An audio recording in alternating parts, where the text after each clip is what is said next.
জেলার যমুনামুখ সেখানে ডেকেরুয়া গ্রামে ভয়াবহ সড়ক দুর্ঘটনা। রাস্তার পাশে দাঁড় করিয়ে রাখা একটি ট্রিপার ট্রাকে ধাক্কা লেগে এক যুবকের মৃত্যু।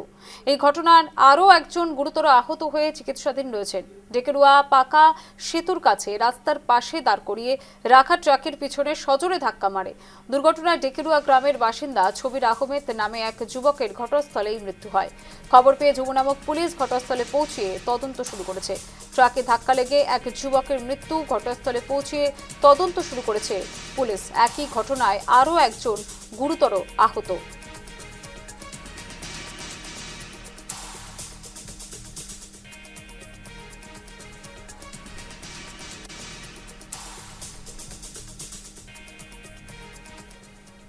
কালি ৰাতি প্ৰায় 12টা 5ত এই সৰুপথাৰৰ পৰা যমুনামুখ অভিমুখে টাটা বলেৰো পিকআপ এখন আহি থকা অৱস্থাত এই ৰাস্তাত ৰখি আছিল এখন ডাম্পাৰ।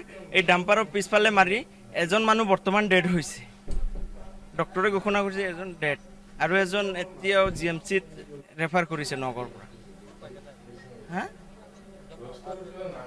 সেইজনো ডক্টৰে কৈছে যে সেইজনো যাব বুলি, মৃত্যু হ'ব বুলি তেনেকুৱা এটা ধাৰণা কৰা হৈছে।